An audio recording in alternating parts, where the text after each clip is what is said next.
Welcome, grizzly bears. Good evening.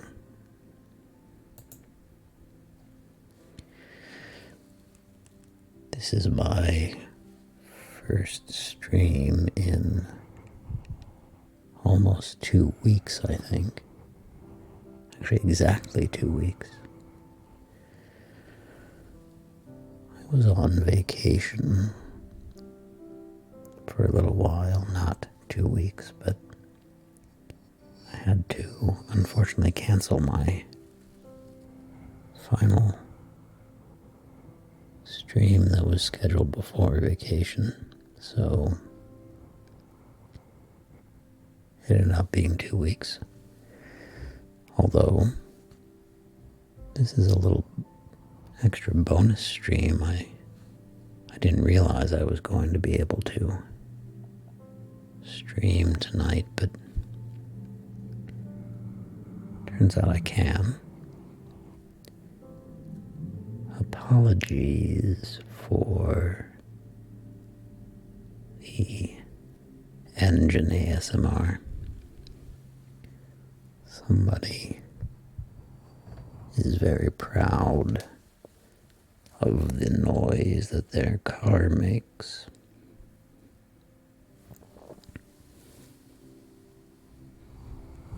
That's fine. We all need something to be proud of. So, I had a great, very relaxing vacation. But I also missed streaming these poetry sessions. So I'm quite happy to be back. Excuse me. Back and able to stream once again. Hello, sucking Tom Cruise's toes. How are you? Glad you could join me. So, before I left for vacation, we were reading through poetry from, who were we reading again? Let's see. That's right, Henry Wadsworth Longfellow. I've been enjoying his poems. I did have a wonderful vacation, thank you for asking. It was very relaxing and also exciting. I went snorkeling and saw some sea turtles, which was very exciting, and some pufferfish and some starfish. And I ate a lot of great food.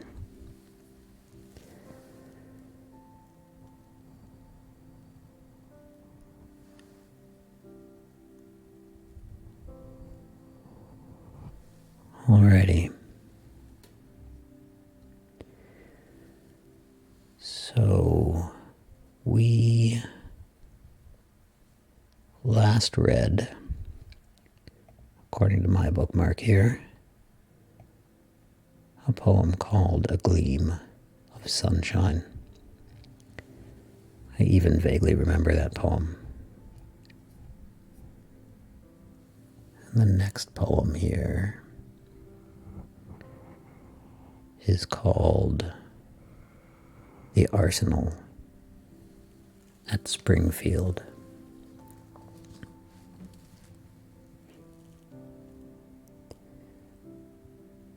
This is the arsenal From floor to ceiling, like a huge organ, rise the burnished arms. But front their silent pipes, no anthem pealing, startles the villages with strange alarms. Ah, what a sound will arise, how wild and dreary, when the death angel touches those swift keys. What loud lament and dismal misery will mingle with their awful symphonies. I hear even now the infinite fierce chorus, the cries of agony, the endless groan, which through the ages that have gone before us, in long reverberations reach our own. On helm and harness rings the Saxon hammer. Through Cimbric forest roars the Norseman's song. And loud, amid the universal clamor, o'er distant deserts sounds the Tartar gong. I hear the Florentine who from his palace wheels out his battle bell with dreadful din, and Aztec priests upon their teocallis beat the wild war drums made of serpent's skin. The tumult of each sacked and burning village, the shout that every prayer for mercy drowns, the soldiers revel in the midst of pillage, the wail of famine in beleaguered towns, the bursting shell, the gateway wrenched asunder, the rattling musketry, the clashing blade, and ever and anon in tones of thunder, the diapason of the cannonade. Is it, O man, with such discordant noises, with such accursed instruments as these, thou drownest nature's sweet and kindly voices, and jarrest the celestial harmonies? Were half the power that fills the world with terror, were half the wealth bestowed on camps and courts, given to redeem the human mind from error, there were no need of arsenals or forts.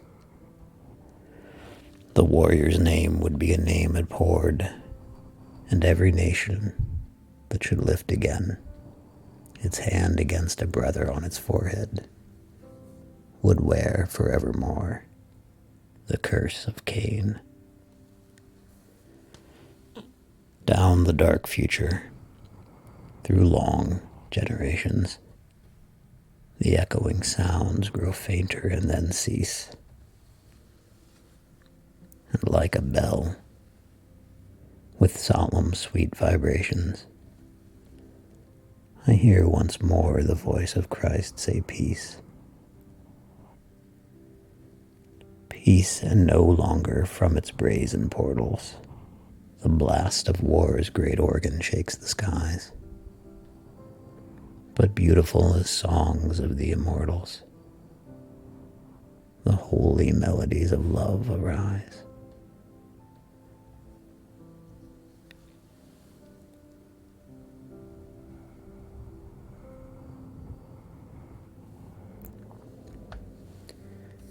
That was the Arsenal at Springfield.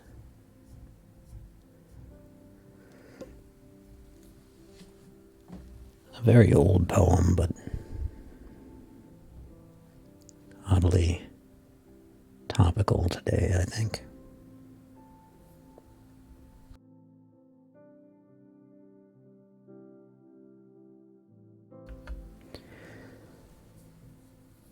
The next poem, another very long one, is called Nuremberg. I'm gonna take a drink before I start this one.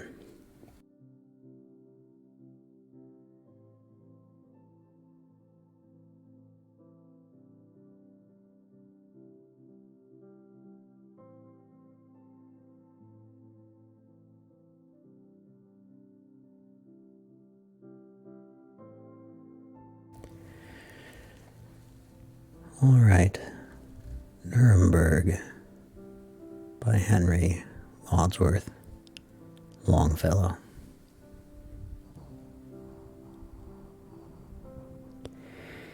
In the valley of the Pegnitz, where across broad meadowlands rise the blue Franconian mountains, Nuremberg the ancient stands.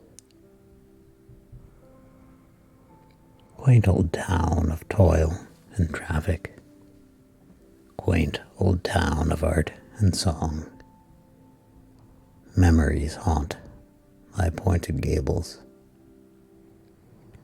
like the rooks that round them throng. Memories of the Middle Ages, when the emperors rough and bold had their dwelling in thy castle, time-defying, centuries old. And thy brave and thrifty burghers boasted in their uncouth rhyme that their great imperial city stretched its hand through every clime. In the courtyard of the castle, bound with many an iron hand, stands the mighty linden, planted by Queen Cunegunde's hand. On the square, the oriel window, where in old heroic days sat the poet Melchior singing Kaiser Maximilian's praise. Everywhere I see around me rise the wondrous world of art, fountains wrought with richest sculpture, standing in the common mart. And above, cathedral doorways, saints and bishops carved in stone, by a former age commissioned as apostles to our own. In the church of sainted Subbold sleeps enshrined his holy dust, and in bronze the 12 apostles guard from age to age their trust. In the church of sainted Lawrence stands a pyx of sculpture rare, like the foamy sheaf of fountains rising through the painted air. Here, when art was still a religion, with a simple, reverent heart, lived and labored Albrecht Dürer, the evangelist of art. Hence in silence and in sorrow, toiling still with busy hand, like an emigrant he wandered, seeking for the better land. Emigravit is the inscription on the tombstone where he lies. Dead he is not, but departed, for the artist never dies. Fairer seems the ancient city, and the sunshine seems more fair, that once has trod his pavement, that he once has breathed its air. Through these streets so broad and stately, these obscure and dismal lanes, walked of yore the master singers, chanting rude, poetic strains. From remote and sunless suburbs came they to the friendly guild, building nest in fame's great temple, as in sprouts the swallows build. As the weaver plied the shuttle, wove he too the mystic rhyme, and the smith his iron measures hammered to the anvil's chime, thanking God, whose boundless wisdom makes the flowers of poesy bloom in the forge's dust and cinders, in the tissues of the loom. Here, Hans Sachs, the cobbler poet, laureate of the gentle craft, wisest of the 12 wise masters, in huge folios sang and laughed. But his house is now an alehouse, with a nicely sanded floor, and a garland in the window, and his face above the door, painted by some humble artist, as in Adam Pushman's song, as the old man gray and dove-like, with his great beard white and long.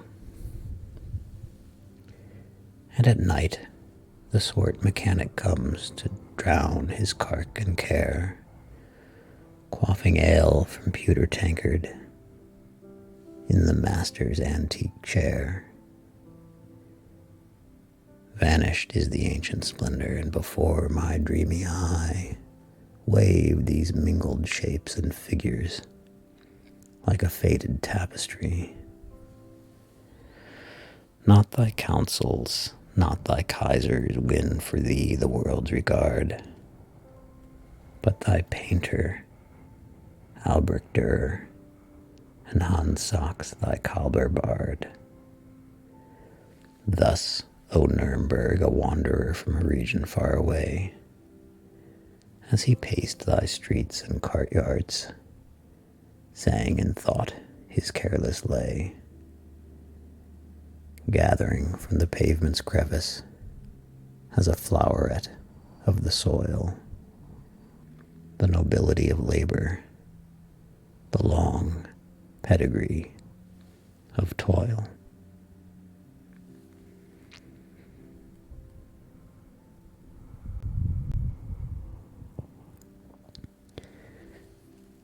Hello, Cookie. I'm sorry I couldn't greet you right away, as I was in the middle of a very long poem.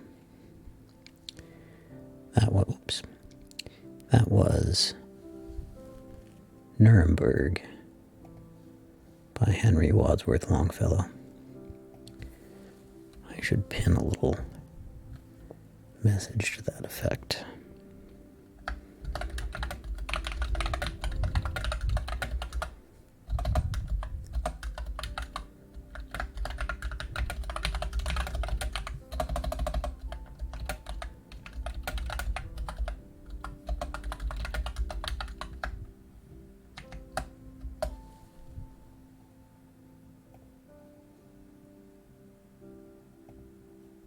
There we go.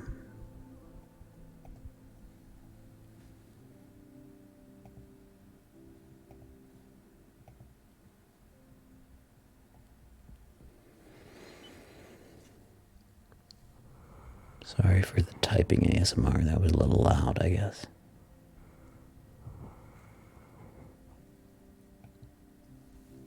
I'm not sure how to feel about that poem I just read. Nuremberg.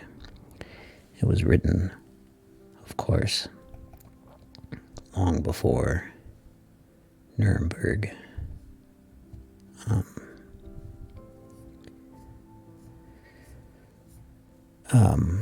Long before the Second World War. And it feels like just sort of some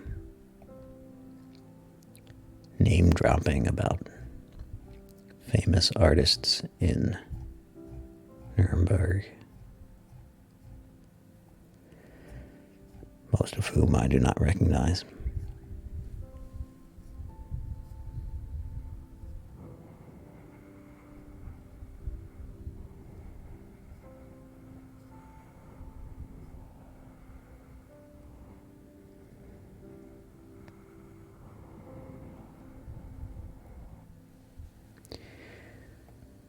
Alrighty. The next poem is called The Norman Baron. And it's another long one. We are in a section of this collection that's full of long poems and ballads by Henry Wadsworth Longfellow.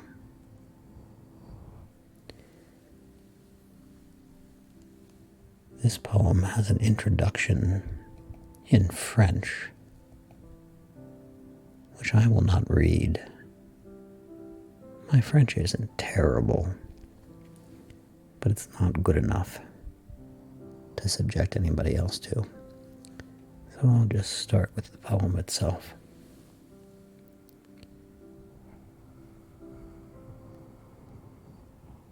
In his chamber, weak and dying, was the Norman Baron lying. Loud without the tempest thundered, and the castle turret shook.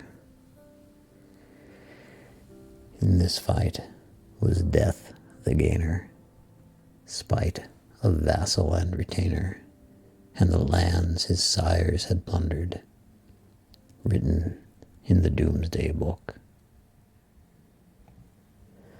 By his bed a monk was seated, who in humble voice repeated many a prayer and paternoster from the missal on his knee.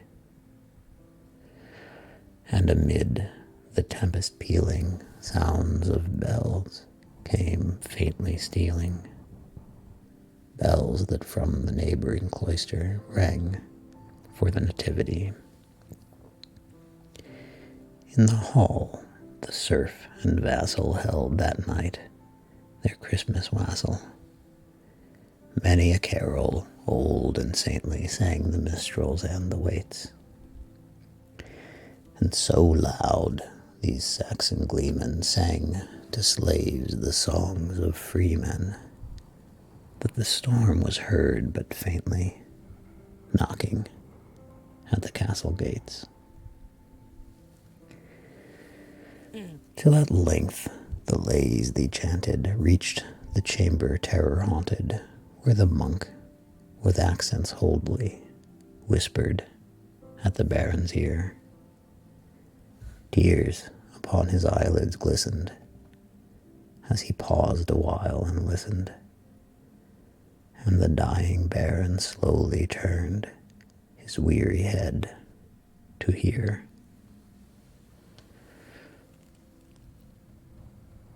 Wassail for the kingly stranger, born and cradled in a manger.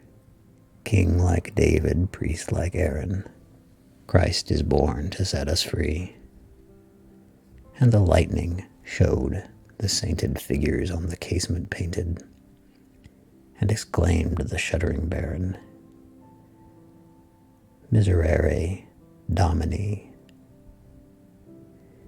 In that hour of deep contrition, he beheld, with clearer vision, through all outward show and fashion, justice, the avenger, rise. All the pomp of earth had vanished, falsehood and deceit were banished. Reason spake more loud than passion, and the truth wore no disguise. Every vassal of his banner, every serf born to his manor, all those wronged and wretched creatures, by his hand were freed again. And as on the sacred missal he recorded their dismissal, death relaxed his iron features, And the monk replied, Amen. Many centuries have been numbered, since in death the baron slumbered, by the convent's sculptured portal mingling with the common dust. But the good deed through the ages, living in historic pages, brighter grows and gleams immortal, unconsumed by moth or rust.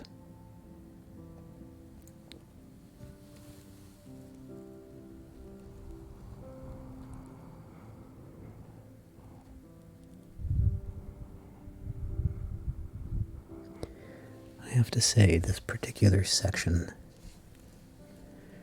of his poems, it's not my favorite. These ballads are long and a little bit boring. But I suppose it's comfy enough. Apparently you all are enjoying them. Perhaps next I'll read the phone book. If I could find a phone book. I guess they probably still exist.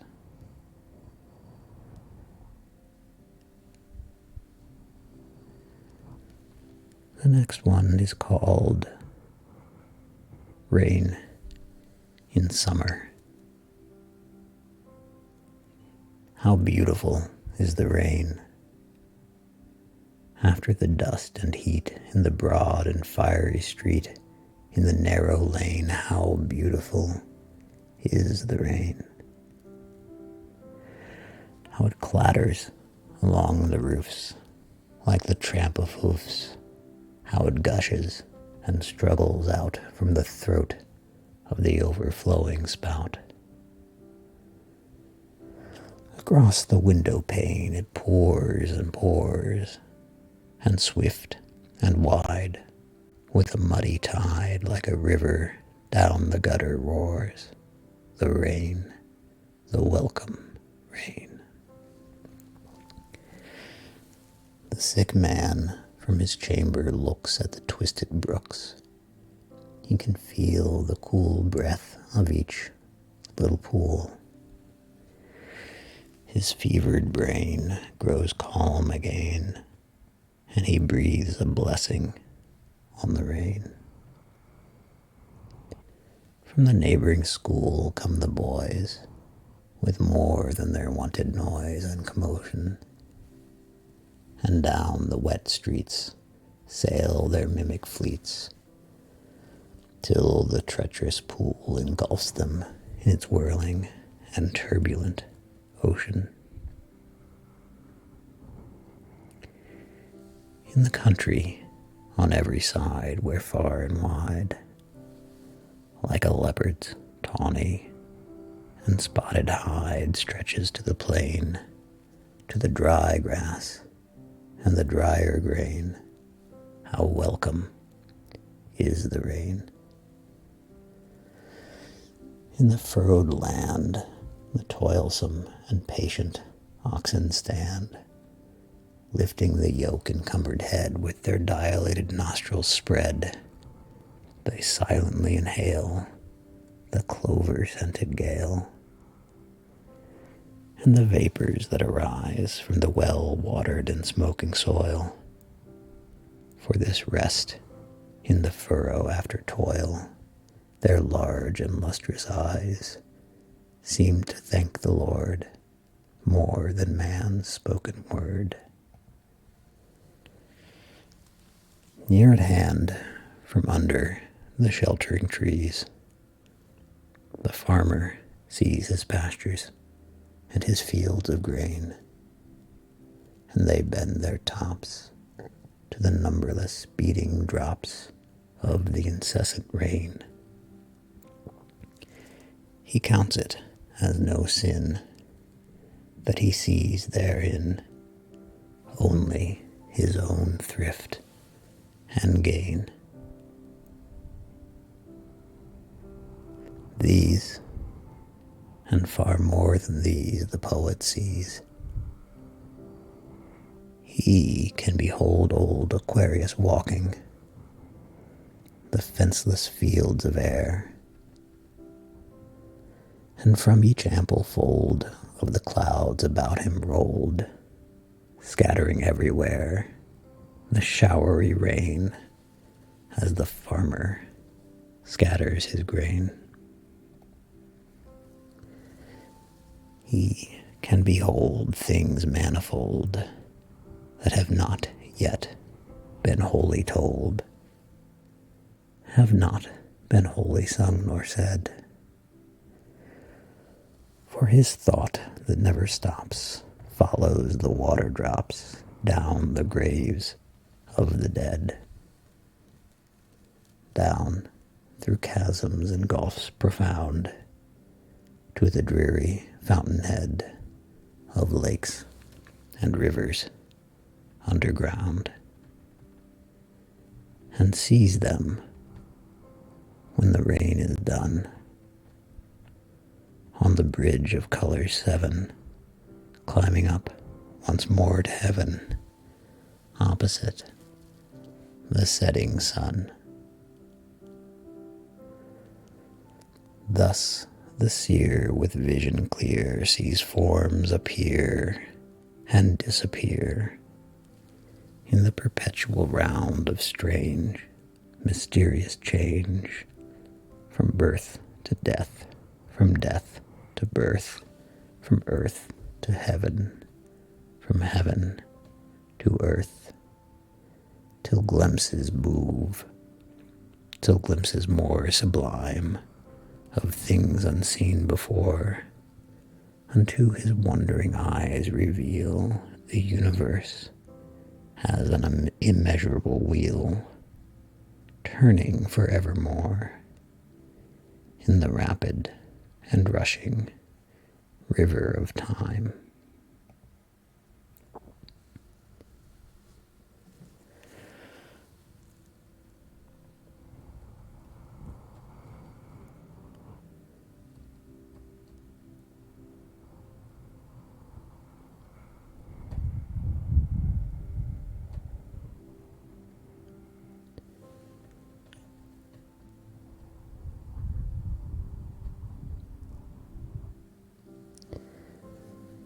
That one also was not my favorite.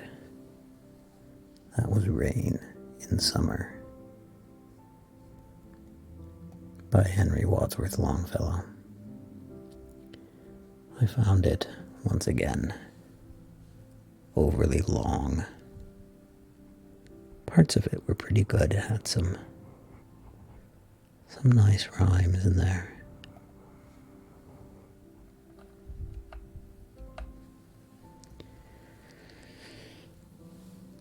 Okay. The next one is also quite long.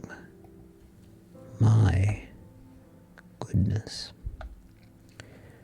I think I shall hydrate and clear my throat before I start this one.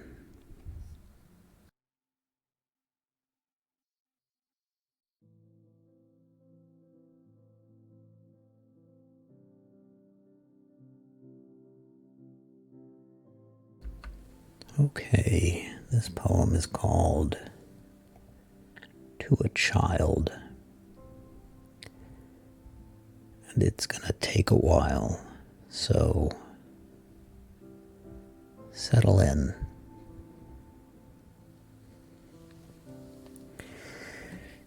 Dear child, how radiant on thy mother's knee, with merry-making eyes and jocund smiles, thou gazest at the painted tiles, whose figures grace, with many a grotesque form and face, the ancient chimney of thy nursery. The lady with the gay macaw, the dancing girl, the grave bashaw, with bearded lip and chin, and leaning idly o'er his gate beneath the imperial fan of state, the Chinese Mandarin. With what a look of proud command thou shakest in thy little hand the choral rattle with its silver bells, making a merry tune. Thousands of years in Indian seas that choral grew by slow degrees, until some deadly and wild monsoon dashed it upon the Coromandel's sand. Those silver bells reposed of yours as shapeless ore, far down in the deep sunken wells of darksome minds in some obscure and sunless place. Beneath the huge Chimborazo's base, or Potosi's o'erhanging pines, and thus for thee, O little child, through many a danger and escape, the tall ships passed the stormy cape.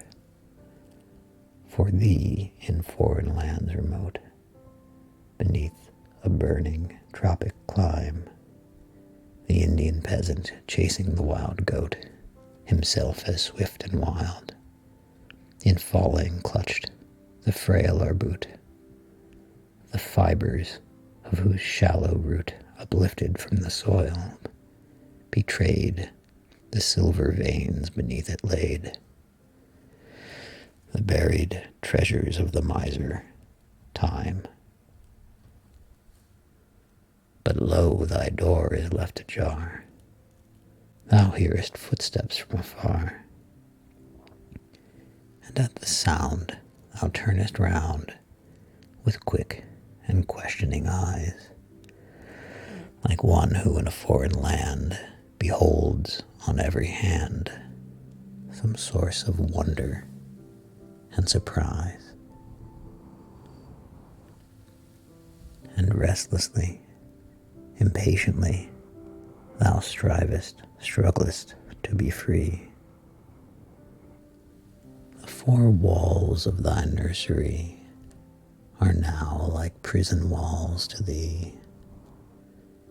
No more thy mother's smiles, no more the painted tiles delight thee, nor the playthings on the floor that won thy little beating heart before. Thou strugglest for the open door. Through these once solitary halls thy pattering footstep falls.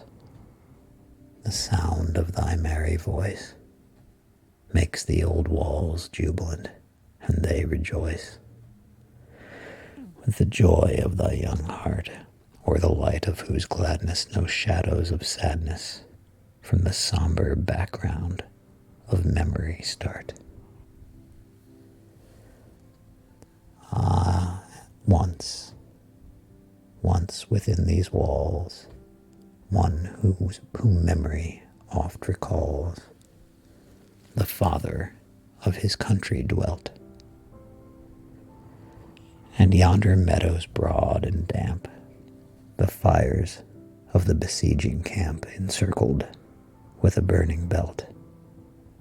Up and down these echoing stairs, heavy with the weight of cares, sounded his majestic tread. Yes, within this very room sat he in those hours of gloom, weary both in heart and head. But what are these grave thoughts to thee, out into the open air? Thy only dream is liberty. Thou carest little how or where. I see thee eager at thy play, now shouting to the apples on the tree, with cheeks as round and red as they, and now among the yellow stalks, among the flowering shrubs and plants, as restless as the bee. Along the garden walks, the tracks of thy small carriage wheels I trace, and see at every turn how they efface whole villages of sand-roof tents that rise like golden domes above the cavernous and secret homes of wandering and nomadic tribes of ants.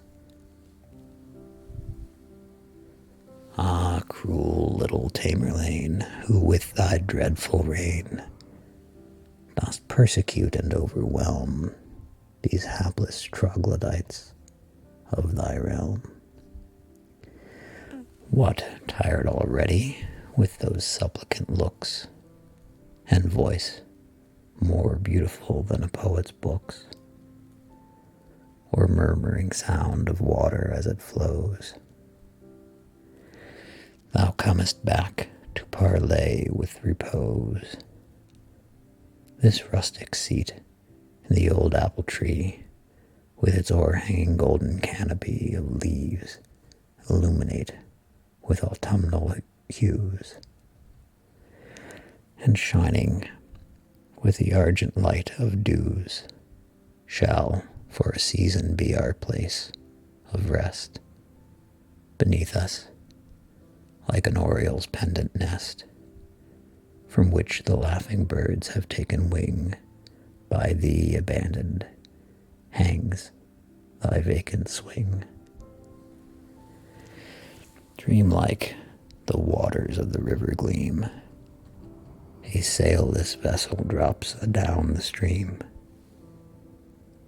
and like it to a sea as wide and deep, thou driftest gently down the tides of sleep.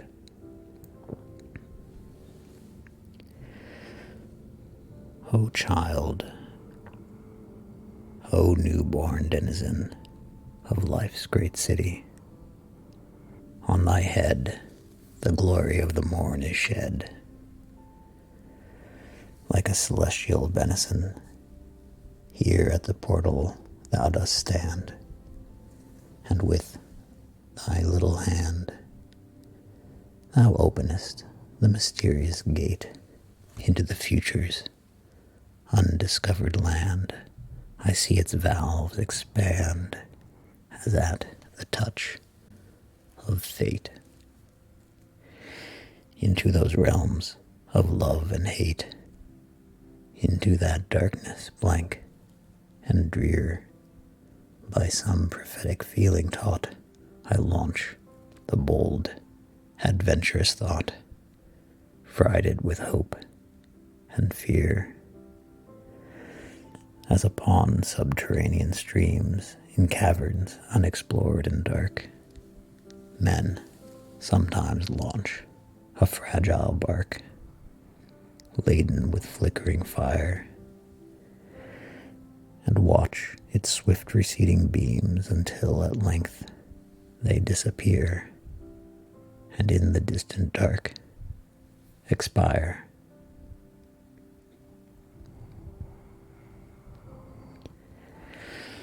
By what astrology of fear or hope dare I cast thy horoscope? Like the new moon thy life appears, a little strip of silver light, and widening outward into night the shadowy disk of future years. And yet, upon its outer rim, a luminous circle, faint and dim, and scarcely visible to us here, rounds and completes the perfect sphere, a prophecy and intimation, a pale and feeble adumbration of the great world of light that lies behind all human destinies. Ah, if thy fate with anguish fraught should be to wet the dusty soil with the hot tears and sweat of toil, to struggle with imperious thought, until the overburdened brain, weary with labor, faint with pain, like a jarred pendulum retain only its motion, not its power. Remember, in that perilous hour, when most afflicted and oppressed, from labor there shall come forth rest. And if a more auspicious fate on thy advancing steps await,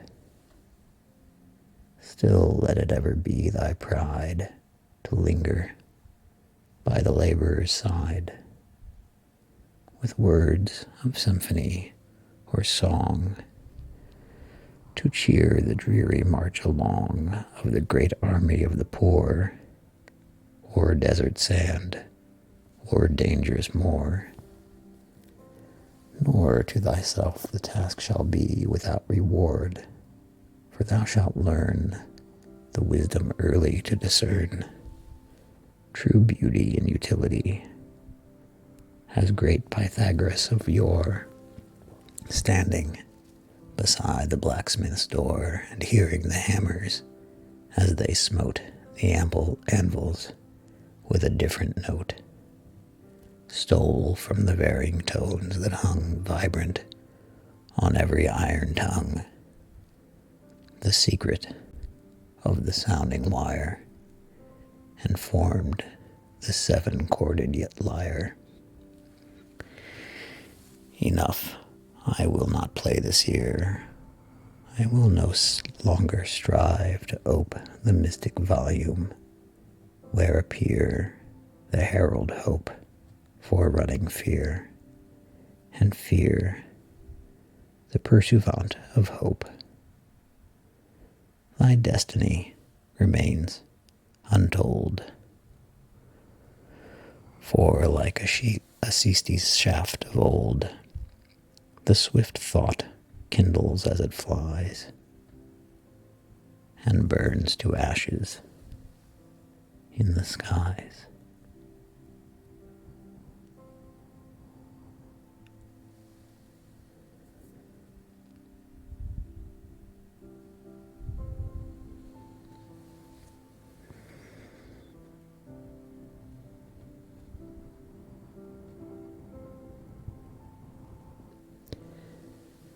That was such a long poem that I've completely forgotten its title.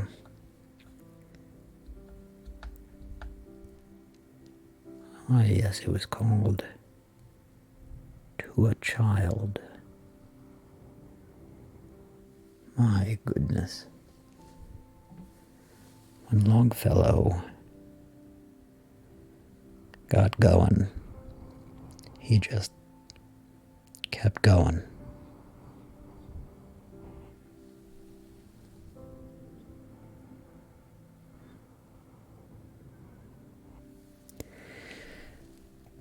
I think I see why only a small fraction of Longfellow's poems are actually well known and popular. Because a lot of this stuff is just not worth it. I hope, however, that it makes for good ASMR. There's no reason why it shouldn't. The more boring, the better for ASMR, don't you think?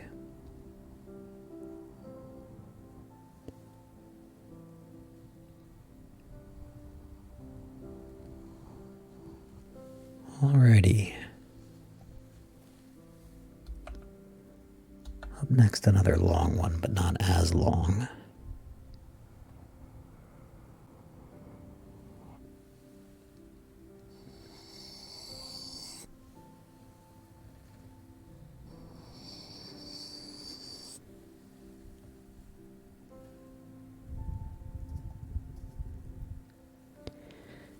This one is called The Occultation of Orion.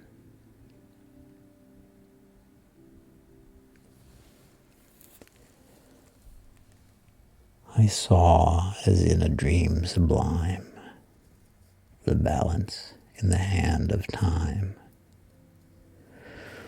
O'er the east and west its beam impended, and day with all its hours of light was slowly sinking out of sight, while opposite the scale of night, silently with the stars ascended.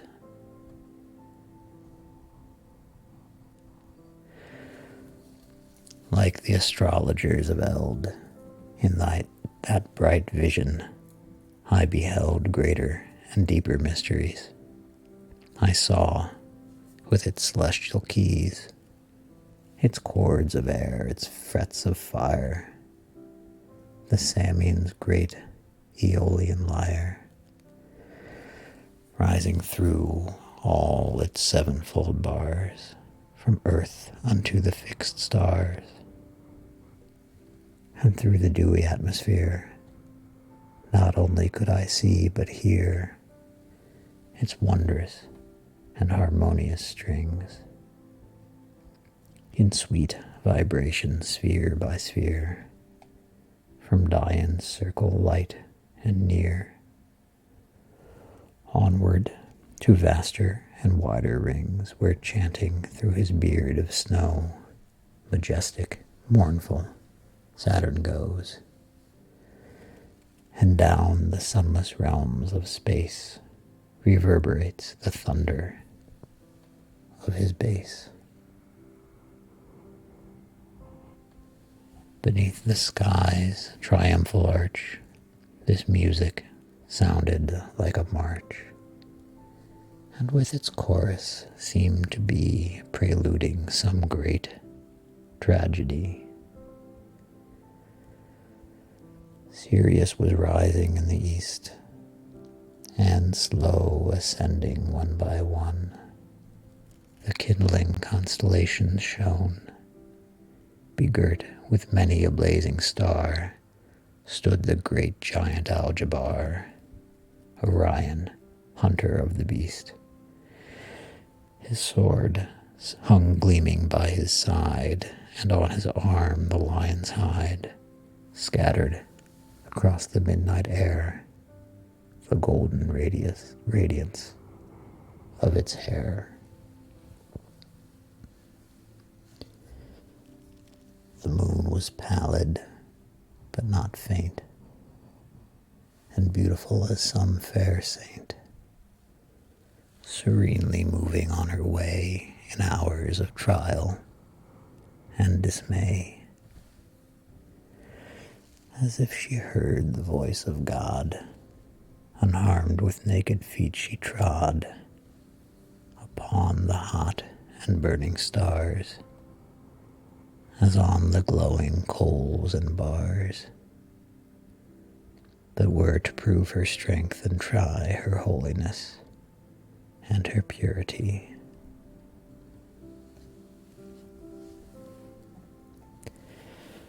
Thus moving on with silent pace and triumph in her sweet, pale face, she reached the station of Orion.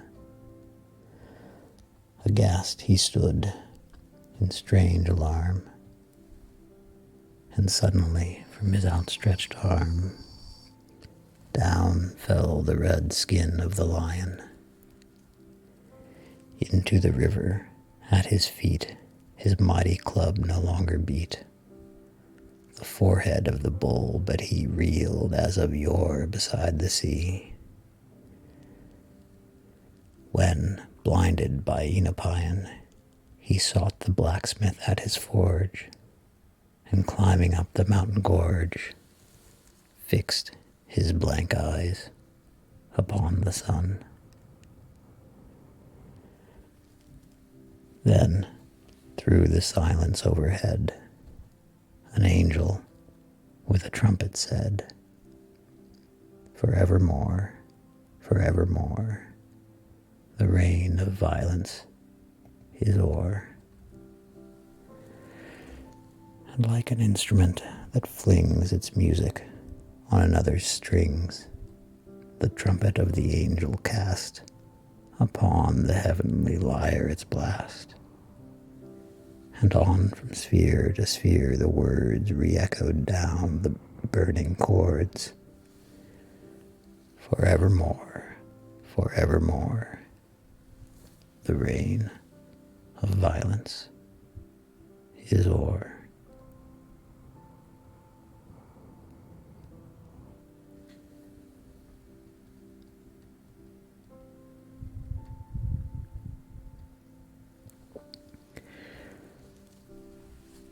It's really a lot of work to read these ballads. They're so boring.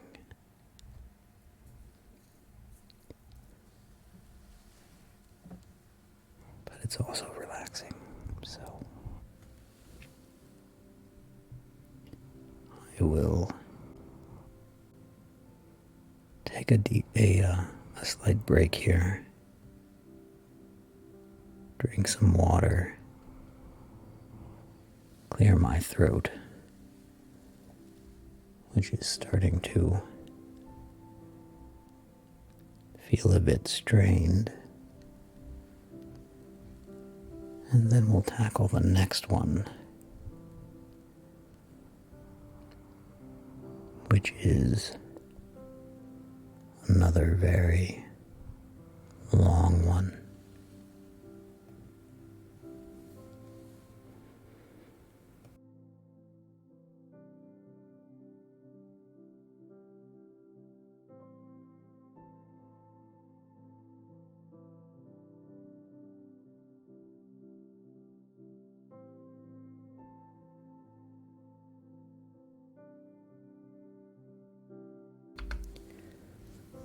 Alrighty. I think this one might be my last one. We'll see if my throat holds up. This poem is called The Bridge. It looks like it might be a little better than the last few. Let's hope so.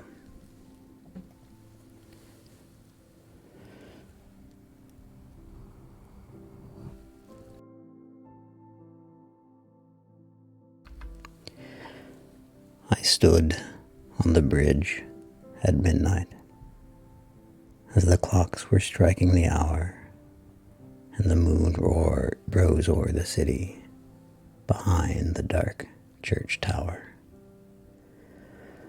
I saw her bright reflection in the waters under me, like a golden goblet falling and sinking into the sea. And far in the hazy distance of that lovely night in June, the blaze of the flaming furnace gleamed redder than the moon. Among the long black rafters, the wavering shadows lay, and the current that came from the ocean seemed to lift and bear them away. As sweeping and eddying through them rose the bladed tide, and streaming into the moonlight, the seaweed floated wide. And like those waters rushing among the wooden piers, a flood of thoughts came o'er me that filled my eyes with tears. How often, oh how often in the days that had gone by, I had stood on that bridge at midnight and gazed on that wave and sky. And often, oh how often I had wished that the ebbing tide would bear me away on its bosom o'er the ocean wild and wide.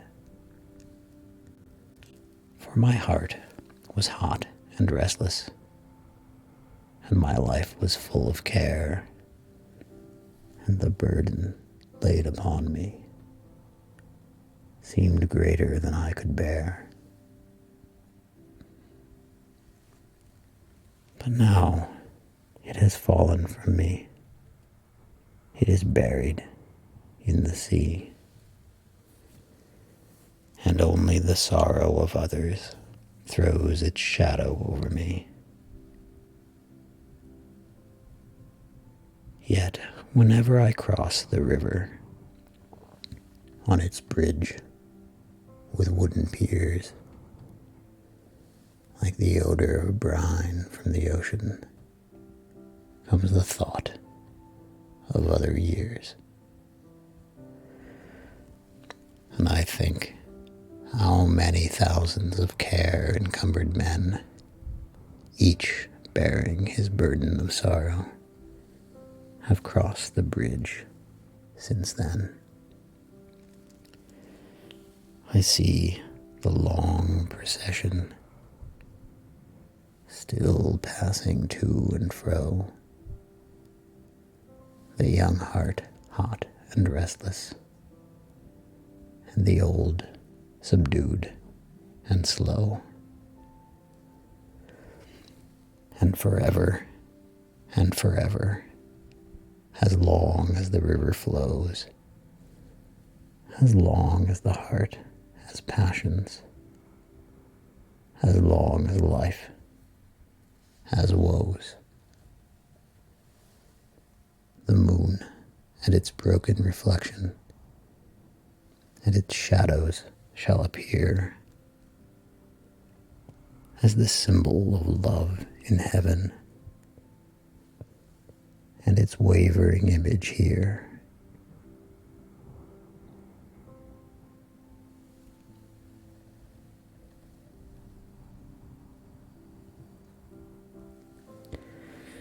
I think that one was quite a bit better than the other ones I've read tonight. I liked it a lot. That was called The Bridge by Henry Wadsworth Longfellow. And hello, Fubaka. That's a clever name. Fubaka, previously known as Baka Valentine, if I'm not mistaken.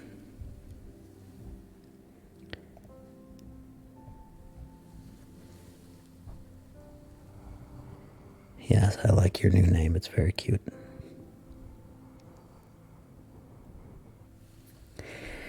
Yes, all of these poems today have been very long. And people tend to come say hi just as I'm starting. Just bad luck, I guess.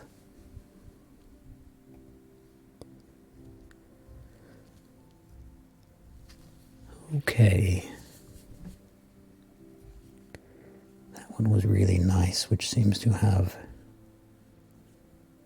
energized me a bit. So I think I'll keep going. I do have to clear my throat again, though.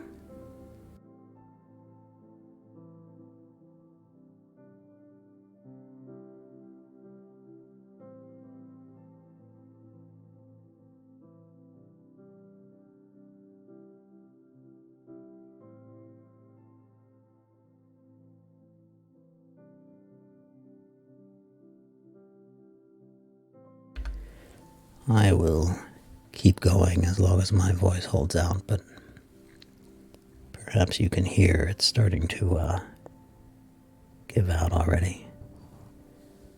I had a long day of work today, and in my work, I spend a lot of time talking, which wears out the old vocal cords a bit.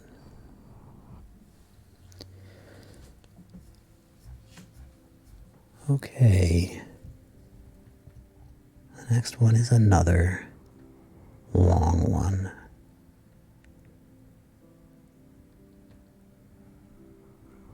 It's called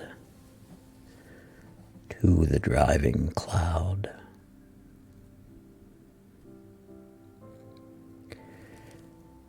Gloomy and dark art thou, O chief of the mighty Omahas, gloomy and dark as the driving cloud whose name thou hast taken.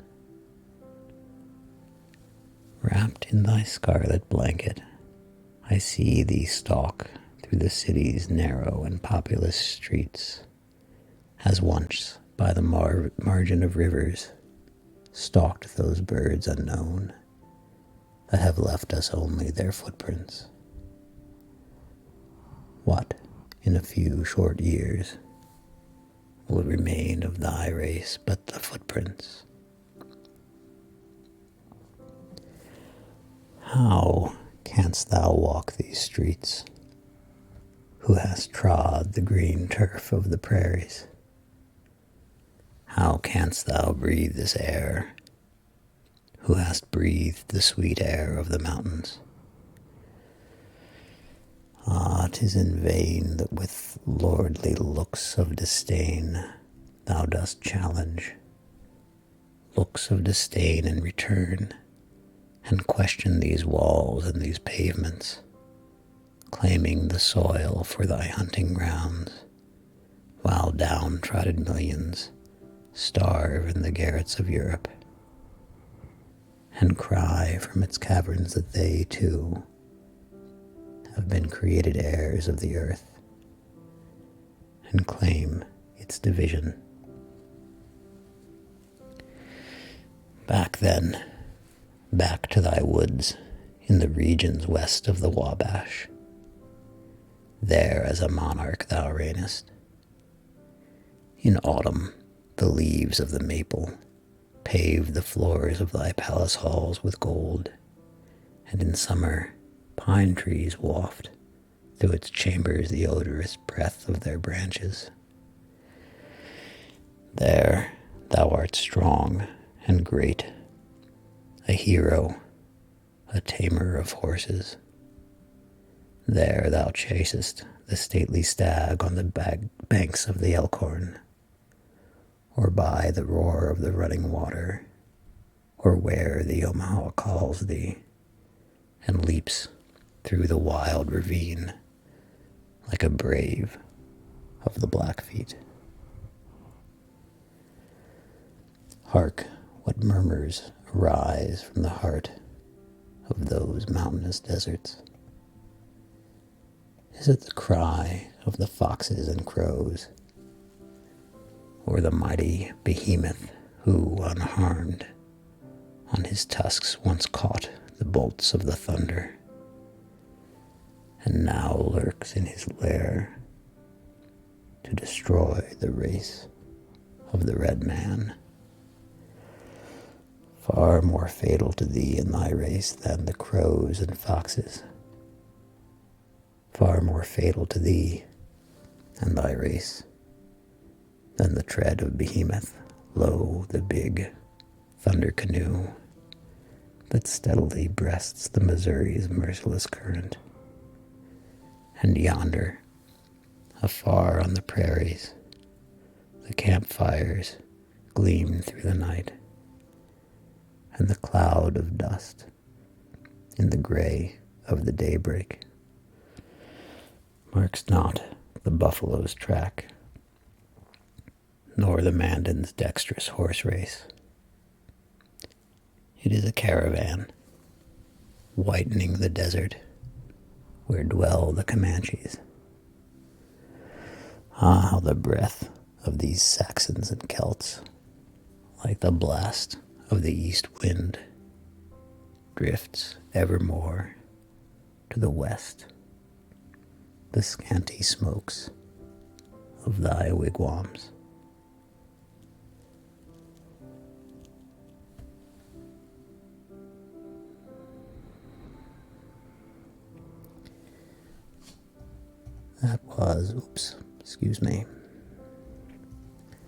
That was To the Driving Cloud by Longfellow.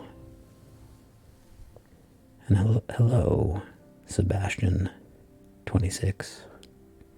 Thank you for the follow.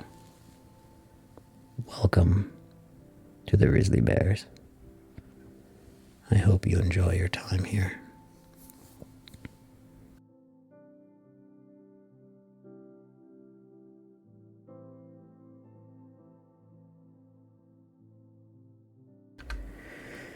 We are reading poems by Henry Wadsworth Longfellow.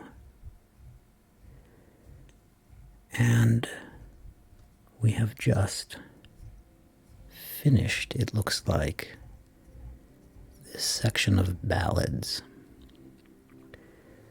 which was a very difficult section to get through because those ballads were very long. And personally, I found a lot of them quite boring. Then again, boring is what ASMR is all about, right?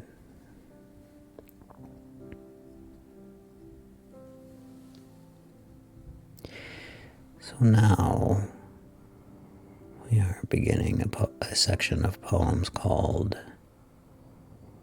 Songs. And this section starts with one of Longfellow's most famous poems. I recognize that most of these poems have been new to me. We are discovering them together. This poem, however, I know pretty well. Hello, Cookie. Nice to see you still here. This poem is called The Day is Done. And I'm actually quite excited to read it because it's a wonderful poem. Unfortunately, my voice is just about done. So I probably won't do it justice, but let's give it a try. And if I don't like how it goes today, I'll just read it again on my next stream.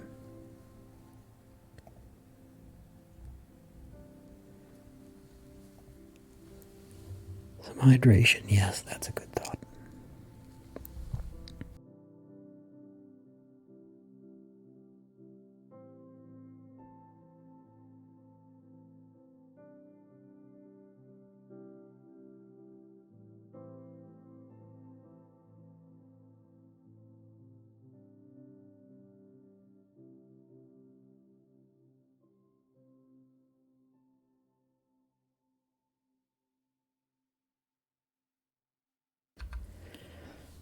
Okay, let's try this. The day is done, and the darkness falls from the wings of night, as a feather is wafted downward from an eagle in his flight. I see the lights of the village gleam through the rain and the mist, and a feeling of sadness comes o'er me that my soul cannot resist. A feeling of sadness and longing that is not akin to pain and resembles sorrow only as the mist resembles the rain. Come read to me some poem, some simple and heartfelt lay that shall soothe this restless feeling and banish the thoughts of day. Not from the grand old masters, not from the bards sublime, whose distant footsteps echo through the corridors of time. For like strains of martial music, their mighty thoughts suggest life's endless toil and and endeavor, and tonight I long for rest. Read from some humbler poet whose songs gushed from his heart as showers from the clouds of summer, or tears from the eyelids start, who through long days of labor and nights devoid of ease still heard in his soul the music of wonderful melodies. Such songs have power to quiet the restless pulse of care, and come like the benediction that follows after prayer. Then read from the treasured volume the poem of thy choice, and lend to the rhyme of the poet the beauty of thy voice. And the night shall be filled with music, and the cares that infest the day shall fold their tents like the Arabs, and as silently steal away.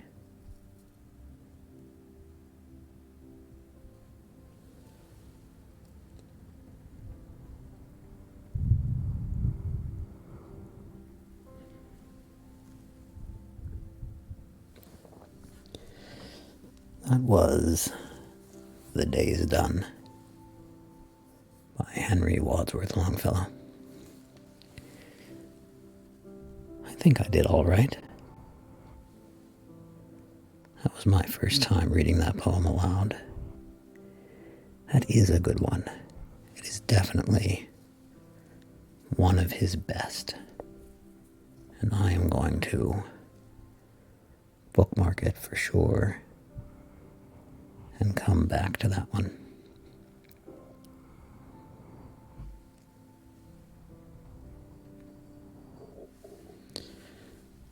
The next poem is called Afternoon in February.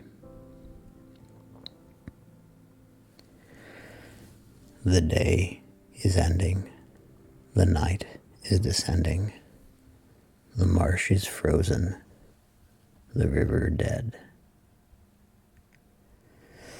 Through clouds like ashes, the red sun flashes on village windows that glimmer red.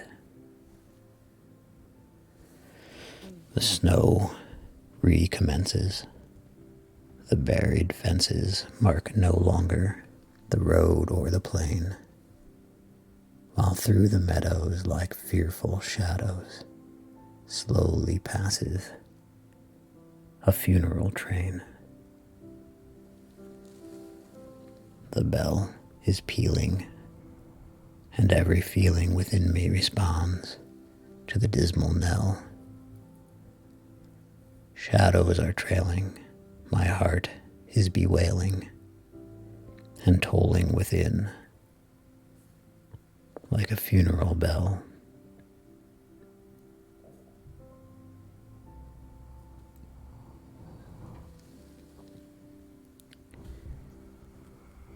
That was Afternoon in February.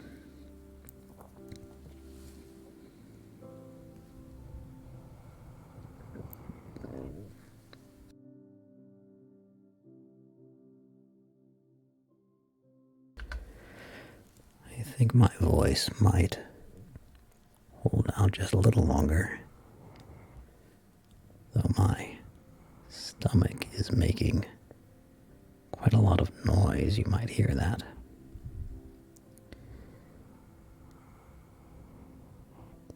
The next one is a bit long, but I think I can do it.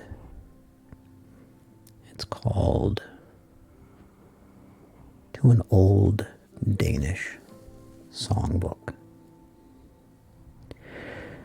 That's a very good question. Do Emily Dickinson and Longfellow share any similarities? I was actually thinking about that a lot during my vacation when I was missing my poetry readings. I think Dickinson and Longfellow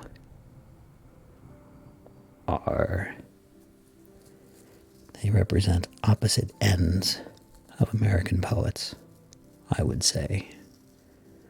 Longfellow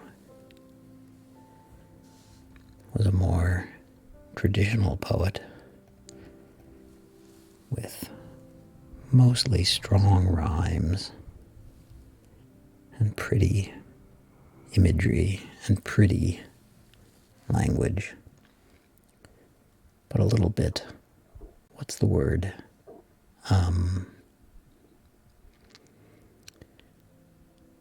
Kind of too much on the nice side.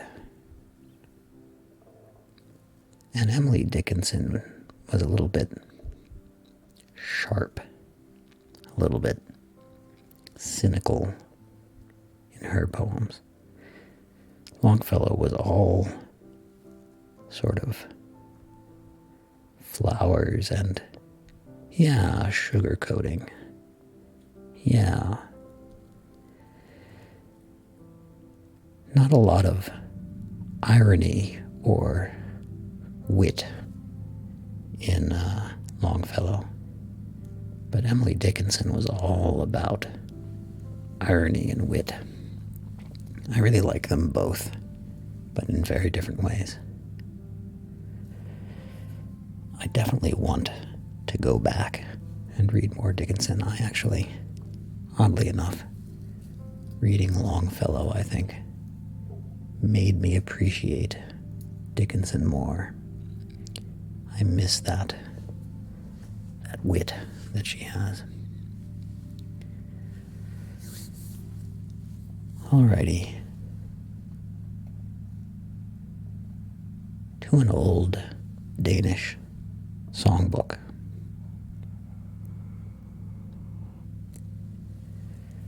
Welcome, my old friend. Welcome to a foreign fireside, while the sullen gales of autumn shake the windows. The ungrateful world has, it seems, dealt harshly with thee since beneath the skies of Denmark first I met thee. There are marks of age, there are thumb marks on thy margin, made by hands that clasped thee rudely at the alehouse. Soiled and dull thou art, yellow are thy time-worn pages, as the russet, rain-molested leaves of autumn. Thou art stained with wine, scattered from hilarious goblets, as the leaves with the libations of Olympus. Yet dost thou recall days departed, half forgotten, when in dreamy youth I wandered by the Baltic, when I paused to hear the old ballad of King Christian shouted from suburban taverns in the twilight. Thou recallest bards who in solitary chambers and with hearts by passion wasted wrote thy pages. Thou recallest homes where thy songs of love and friendship made the gloomy northern winter bright as summer. Once some ancient skald in his bleak ancestral Iceland chanted staves of these old ballads to the Vikings. Once in Elsinore, at the court of old King Hamlet, Yorick and his boon companions sang these ditties. Once Prince Frederick's guard sang them in their smoky barracks. Suddenly, the English cannon joined the chorus.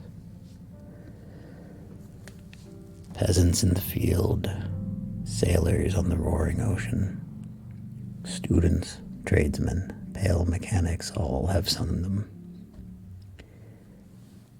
Thou hast been their friend. They, alas, have left thee friendless. Yet at least by one warm fireside art thou welcome. And as swallows build in these wide old-fashioned chimneys, so thy twittering song shall nestle in my bosom, quiet, close, and warm, sheltered from all molestation, and recalling by their voices youth and travel.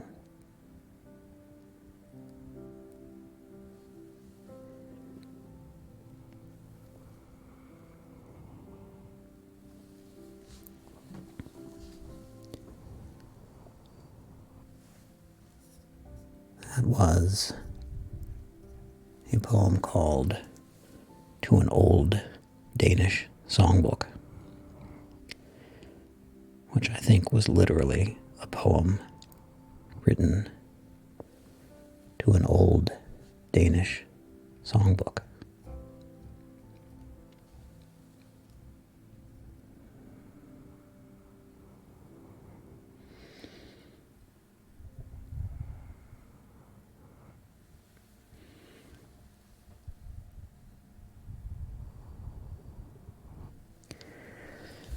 I think that might be it for me for tonight. This was a lovely stream, and I am glad in some ways to be back from my vacation, back to work and back to streaming. Thank you, Sucking Tom Cruise's Toes, for coming to my stream, and thank you also, Fubaka, and anybody else who's lurking out there. Shall we raid? I have more viewers right now than I usually do.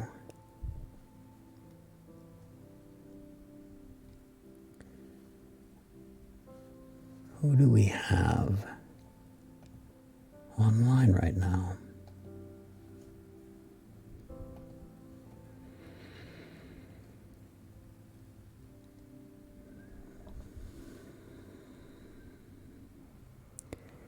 Well, everybody I follow who's online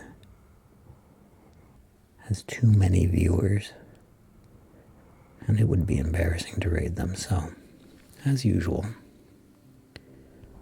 we'll just end it there. Thank you all for coming to my stream. I hope you found some peace and relaxation. Perhaps some sleep.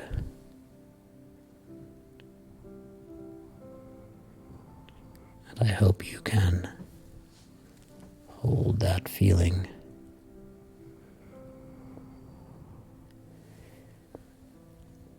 Yes, I suppose exposure is good, but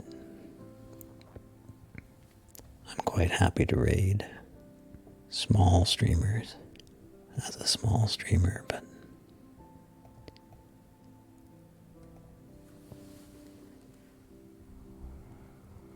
I'm not quite ready to raid someone with 300 viewers.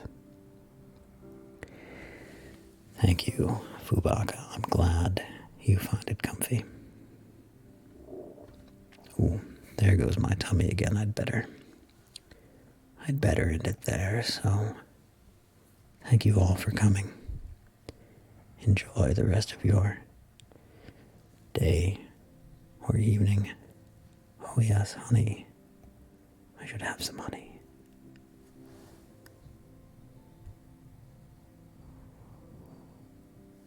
There we go. Okay, my next stream will be in just a couple days. I hope to see you back here then.